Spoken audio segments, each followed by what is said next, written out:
So let's move on to the last part of the chapter जहाँ पे हम कुछ question and answers discuss करेंगे. I think it's important in this chapter to discuss questions and answers because it gives you clarity as to how कितना like how what is exactly the distinction between reality and fantasy. Yeah, where is it that the two things are overlapping, right? So let's move on to the first question, which says, do you think the third level was a medium of escape for Charlie? Why? So definitely yes, we think कि third level medium of escape था. क्यों? क्योंकि दो definitively chapter में ये नहीं लिखा है कि चार्ली को मॉडर्न डे कंटेम्प्रेरी वर्ल्ड के फियर्स एंजाइटीज और इन सब चीज़ों से प्रॉब्लम है, पर चैप्टर में क्या लिखा हुआ है that it's important to see, right? So whatever thing that he is describing about in 1890s का टाइम, लोगों के गैल्सबर्ग में लोग कैसे रहते हैं, how do people wear their clothes, how do people wear their beards and moustaches, and how like nature जो fans हैं और बहुत जो नेचुरल चीज़ें हैं उनकी लाइफ में, लाइक फायरफ्लाइज और cigars, and nothing that's too mechanical in life, nothing that is too मतलब फैंसी और technologically advanced in their lifes. और वो it's an idealization of a time जहाँ पे पीस है, जहाँ पे वर्ल्ड वॉर नहीं है. So world war is the only indication जो हमें दिखता है कि उनको शायद वॉर से, उनको शायद मॉडर्न डे लोगों की this the idea as to how you need to harm the other person to step up or to become better is the idea that Charlie does not really like. So usko world war se problem hai, and therefore when he's talking about Galsburg, he's talking about all the good things there. He is talking about how life is much more better in 1890s than here. So all this idealization of that space gives us enough evidence that maybe that particular third level was an escape for Charlie, right?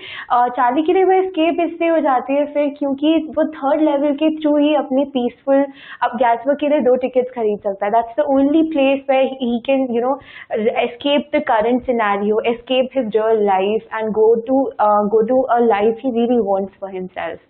So yes definitely हम medium of escape उसको ले सकते हैं, हम इस तरह से ले सकते हैं कि वो सिर्फ एक ही चैनल था, एक ही एजेंसी थी जिससे चार्ली एस्केप कर सकता था. एंड क्योंकि उसको थर्ड लेवल कभी भी नहीं मिला, he is still in this world, he is still in this world looking at his stamps, finding another ways to peace out and not be worried about other things in life, right? So what do you think, what do you infer from Sam's letter to Charlie? That's another important question because most of the mystery that this chapter entails gets solved if you look at the letter carefully. So Sam का letter जो है, it's actually also one of the mysteries to the chapter or to the reader, right? क्योंकि 84 में लिखा था, it was addressed to the grandfather, it was like mailed to grandfather but addressed to Charlie.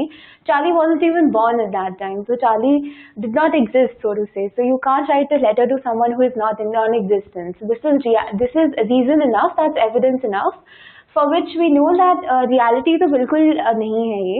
It's a fragment of imagination. It's maybe another set of hallucinations. So आप क्या infer करेंगे इस letter से? A very probable inference to make is that it's also another part of hallucinations. It's also another part where Sam ने अपने आप में imagine कर लिया या create कर लिया वो first day cover और वो letter जो उसको एड्रेस था, क्योंकि उस लेटर के अंदर भी गैल्सबर्ग को रोमांटिसाइज भी किया हुआ है, उस लेटर के अंदर भी गैल्सबर्ग की अच्छी चीजें बताई हुई हैं. And then Sam is saying come on, keep on looking, don't give up, come look for the third level and come to this place because this place is where you should be, right?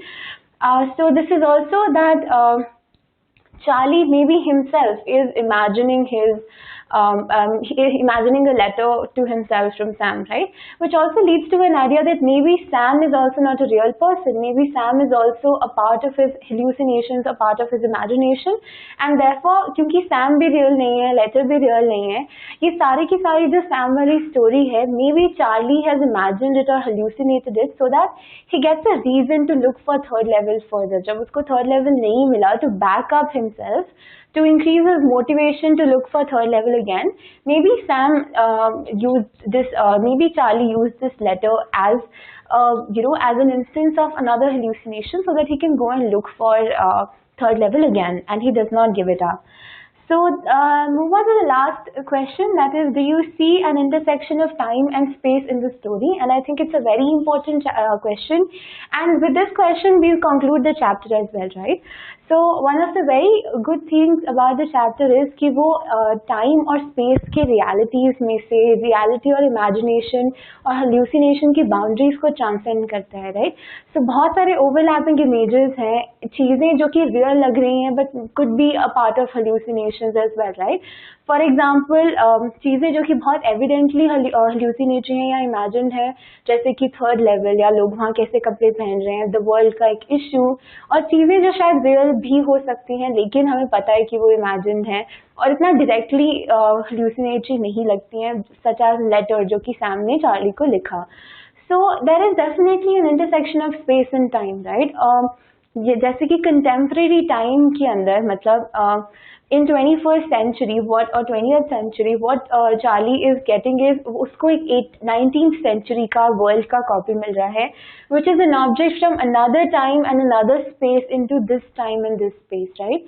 Then about the first day cover, about that letter जो कि काफी पहले लिखा था और उसको अब मिल रहा है इस टाइम एंड स्पेस के अंदर, जहाँ पे it's urging him to find something that exists now that maybe does not exist before, और which also gives an idea कि हो सकता है थर्ड लेवल एक टाइम मशीन की तरह काम कर रहा है कि थर्ड लेवल में जाओगे so you go back to a place, so it's known there and it's known here also, and therefore एक पहले के टाइम से एक दोस्त जो है वो अपने दोस्त को लेटर लिख के बुला रहा है कि you should come here and you should live here because that's a life worth living, right? So with this, I think we'll conclude the chapter. We'll conclude the chapter by basically stating that like people in real life also go opt for escapisms. All of us want to escape something or the other, right? And beyond this very sensitive issue, this chapter is it is definitely a sensitive issue. If you want to, the chapter can be considered as a comment upon how how stupid our lives have become, in the sense कि कितने हम लोग fear war के बीच में रहते हैं, and human beings are ultimately trying to escape what human beings created for themselves, and that's very important to look at and something to be concerned about. But beyond that, I think it's a very funnily written chapter. It's a very interesting read, and I hope you enjoy. Thank you.